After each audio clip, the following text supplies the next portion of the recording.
everywhere that we see walls or borders depicted throughout Scripture, literally or metaphorically, we see them as a symbol of prosperity and protection and security and stability. It is God's grace for his people that he allows there to be borders.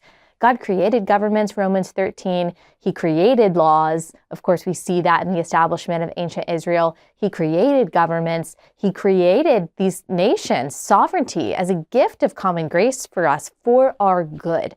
So I say you can either support the unmitigated importation of illegal aliens, or you can love your neighbor, but you cannot do both. Right. And so you can care for the migrant, but you should also realize that illegal immigration hurts them too. Yeah. Causes sex trafficking, drug trafficking, gun trafficking.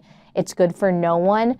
I think this is not a creation order issue the way that some of these other issues are in my book, but I do think it's a biblical issue that we should be advocates of God's order. And I believe that that means strict immigration policy and strong borders. So well said. I'm so glad at the very, very end you just said it, and that hits the nail on the head.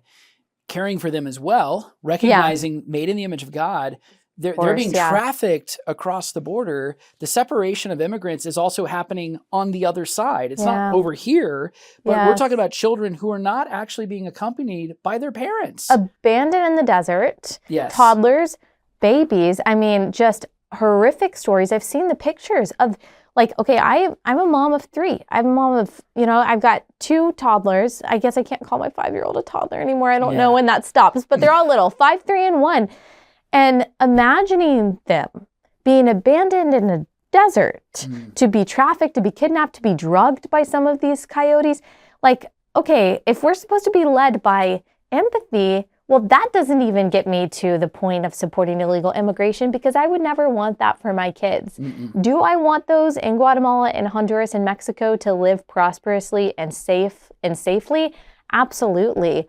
But that's their government's responsibility. The American government cannot be responsible for every single person in the world who wants to come here.